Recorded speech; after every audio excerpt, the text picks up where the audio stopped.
نیم تاریخ lock up میں میں ٹھنڈے ٹھار فرش پر بیٹھا آتش فشاں کی طرح ابل رہا تھا۔ ساحل صاحب کا میری نگاہوں میں ایک مقام تھا، بلکہ اگر میں کہوں کہ میری زندگی کے تند و تیز ریلے کو ایک دھیمی ہموار ندی کا روپ دینے میں میری بہن شگفتہ کے بعد ساحل صاحب کا ہی سب سے زیادہ رول تھا تو بیجا نہ ہوگا۔ لیکن ساحل صاحب نے آج مجھ سے جو سلوک کیا تھا وہ کسی طور ان کے شایانہ شان نہ تھا۔ میری پوری بپتا سن کر بھی ان کے دل میں میرے لیے رحم کی کوئی رمق پیدا نہیں ہوئی تھی، اور یہ جان کر بھی کہ قادر زمان اور شنکر شکرا جیسے لوگ میرے گرد منڈلا رہے ہیں، انہوں نے مجھے اعتماد میں لینے کی کوشش نہیں کی تھی۔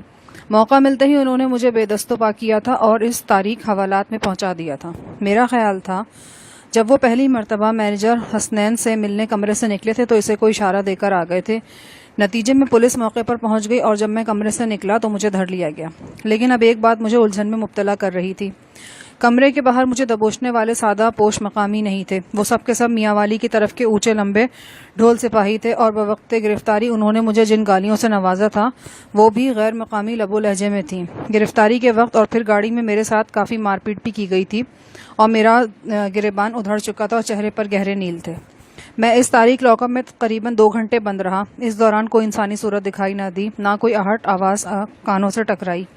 مجھے تو یہ بھی معلوم نہیں تھا کہ یہ کون سی جگہ ہے۔ غالباً نتھیا گلی کی کوئی مضافاتی چوکی تھی، اجاڑ بیابان اور منفی 2 درجہ حرارت پہ برف خانہ بنی ہوئی۔ گرفتاری کے وقت لباس اور جوتوں کے سوا ہر چیز میرے جسم سے علیحدہ کر لی گئی، اس میں دستی گھڑی بھی شامل تھی۔ میرا اندازہ تھا کہ 9 ساڑھے 9 کا وقت ہے، لیکن دن کی روشنی بھی لاک اپ سے اتنی ہی دور تھی جتنی میرے جسم سے زندگی کی حرارت۔ مجھے یقین تھا کہ اس یخبستہ بدبودار لاک اپ میں حوالاتی پر کوئی تشدد نہ بھی کیا جائے تو بھی وہ 1-2 روز میں سب ناکردہ گناہ قبول کر لیتا ہوگا۔ مجھے اس وقت بڑے زور کا پیشاب لگ رہا تھا۔ کچھ دیر تو میں نے برداشت کیا، پھر اونچی آواز میں کوئی ہے کی آوازیں لگانے لگا۔ 3-4 منٹ کی مسلسل آہو بکا کے بعد ایک انسانی چہرہ دیکھنا نصیب ہوا۔ اوپر کو اٹھی ہوئی نوکدار مونچھوں والا یہ ایک مریل سا سنتری تھا۔ وہ اپنی کڑکدار آواز میں بولا تو یوں لگا کہ لوٹے میں سے بالٹی بھر کر پانی نکالنے کی کوشش کی جا رہی ہے۔ کون مر گیا؟ کیوں بین کر رہے ہو؟ اس نے گرج کے کہا۔ ابھی تو کوئی نہیں مرا، لیکن مر جائے گا۔ مجھے سخت زور کا پیشاب آ رہا ہے، مسانہ پھٹ جائے گا۔ یہ حوالات ہے لالا، یہاں بہت کچھ پھٹتا ہے۔ ایک تمہارا مسانہ پھٹ جاسی تے کون سی قیامت آ جاسی؟ میرے لیے تو قیامت آ جاسی۔ دیکھو میں تم سے دل لگی نہیں کر رہا، میں بہت تکلیف میں ہوں۔ کیا دے سکتے ہو تکلیف رفع کرانے کا؟ آدھی سلطنت دے سکتا ہوں۔ کیا مطلب؟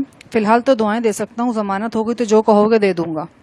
دیکھو یہاں ریٹ مقرر ہیں، پانی کے 2 روپے، پیشاب 5 روپے، بڑا پیشاب ایک بار تو مفت، پھر ہر بار 10 روپے لیے جاتے ہیں۔ خالی سرگوٹ یعنی سگریٹ 8 آنے بھرا ہوا 4 روپے۔ لیکن یہ سارے ریٹ نقد ہیں، ادھار بھی چلتا ہے، لیکن بندہ اعتباری ہونا چاہیے اور ریٹ بھی ڈبل ہو سی۔ میں ڈبل ریٹ دینے کو تیار ہوں، اور اعتبار ابھی ثبوت کے بغیر کرنا ہوگا کیونکہ میری گاڑی چھوٹنے والی ہے۔ وہ شیطانی انداز میں مسکرایا، مجھ سے قسم لی، پھر کسی نظر حسین کو آوازیں دینے لگا۔ کہیں قریبی قدموں کی ٹھک ٹھک ابری اور ایک ہٹا کٹا ہیڈ کانسٹیبل رائفل تھامے آن پہنچا۔ اس کی آمد پر مریل سنتری نے قریبی کھوٹی سے چابیوں کا گچھا اتارا اور لاک اپ کا تالا کھولنے لگا۔ میرے اعصاب تن گئے، انگلیوں کی پوروں میں سنسناہٹ جاگ اٹھی جو مجھے ہر خطرے سے بے نیاز کر دیتی تھی۔ سنتری نے اپنے دستانہ پوش ہاتھوں سے تالا کھولا اور کنڈی کی طرف ہاتھ بڑھایا، لیکن اس وقت ایک گرجدار آواز نے ہم تینوں کو گڑبڑا دیا۔ میں نے سر اٹھا کر دیکھا، میرے سامنے اٹک جیل کا 6.5 فٹا جیلر عادل خان کھڑا تھا۔ یہ وہی تند مزاج شخص تھا جس نے جیل میں نور محمد کی موت کے بعد مجھے اور کالو جانی کو بری طرح مارا پیٹا تھا۔ ہمیشہ کی طرح اس وقت بھی اس کی آنکھوں میں قہر اترا ہوا تھا۔ اس کے ساتھ ایک مقامی انسپکٹر اور چند دوسرے پولیس والے تھے۔ وہ تیزی سے آگے بڑھا اور مریل سنتری کو اپنے ہاتھ سے دھکیل کر دور ہٹا دیا۔ پاگل کے بچے ہو تمہیں کس نے کہا تھا تالا کھولنے کو؟ کیا کر رہا تھا تمہارا سنتری؟ جانتے ہو کون ہے جس کو تم باہر نکال رہے ہو؟ انسپکٹر نے قہر آلود نظروں سے اپنے سنتری کو گھورا۔ اس نے پہلے تو ایک لرزتا کانپتا سلوٹ کیا اور پھر ہکلا کر بولا، کہہ رہا تھا جی بڑے زور کا پیشاب لگا ہے اور تم اسے پیشاب کرانے کے لیے باہر نکال رہے تھے۔ عادل خان نے طنزیہ لہجے میں بات مکمل کی۔ جی ہاں، یہ حرامی تم سب کو اپنے پیشاب میں بہا کر لے جاتا۔ عادل خان نے دانت کچکچائے، پھر اس نے اپنے ہاتھوں سے دروازے کو دوبارہ تالا لگایا اور کچھ دیر مجھے ارنے بھینسے کے مانند گھورنے کے بعد انسپکٹر کی طرف متوجہ ہوا۔ انسپکٹر نے ایک رجسٹر عادل خان کی طرف بڑھا دیا۔ جیلر نے کوئی تحریر پڑھنے کے بعد اس پر دستخط کیے اور نگاہوں میں مجھے خوفناک ترین دھمکیاں دینے کے بعد باہر نکل گیا۔ میرا ذہن گھڑ سواری کا میدان بنا ہوا تھا۔ کچھ سمجھ نہیں آ رہا تھا کہ میری گرفتاری کیسے عمل میں آئی۔ اگر یہ سب ساحل صاحب کا کیا دھرا تھا تو پھر جیلر عادل خان آنن فانن اٹک جیل سے یہاں کیسے آن ٹپکا، اور وہ میاں والی کے سادہ پوش یہ معاملہ کچھ الجھا ہوا لگتا تھا۔ میں اس سردی مارے لاک اپ میں دوپہر تک بیٹھا رہا اور خود کو بدترین حالات کے لیے تیار کرتا رہا۔ کسی قریبی کمرے سے جو مدھم آوازیں آ رہی تھیں ان سے اندازہ ہوتا تھا کہ چند افراد میں گرما گرم بحث ہو رہی ہے۔ آوازوں میں عادل خان کی آواز نمایاں تھی۔ گاہے بگاہے وہ بھڑک کر زور سے بولنے لگتا۔ مجھے اندازہ ہوا کہ اس بحث میں اٹک جیل کا ایک اور افسر بھی شریک ہے۔ ایک دفعہ کسی شخص نے ٹرنک کال کرتے ہوئے زور زور سے باتیں بھی کی۔ اسی گفتگو میں میرا نام اور کسی اتھارٹی لیٹر کا ذکر آیا۔ دوپہر کے فوراً بعد حالات نے اچانک پلٹا کھایا اور میں ایک بار پھر ششدر رہ گیا۔ بھاری قدموں کی چاپ سنائی دی۔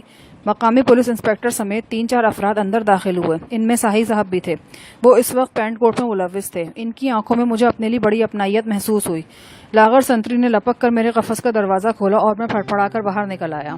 میری نظریں ساہی صاحب کی طرف اٹھی ہوئی تھیں۔ آؤ، انہوں نے ہمدردی سے میرے شانے پر ہاتھ رکھا۔ میں ان کے ساتھ چلتا ہوا پولیس اسٹیشن سے باہر آ گیا۔ یہاں تاریک شیشوں والی ایک بند وین کھڑی تھی۔ میں ساہی صاحب کے ساتھ اس اسٹیشن وین میں سوار ہو گیا۔ ٹھیک 15 منٹ بعد یہ اسٹیشن وین ایک بنگلے میں داخل ہو رہی تھی۔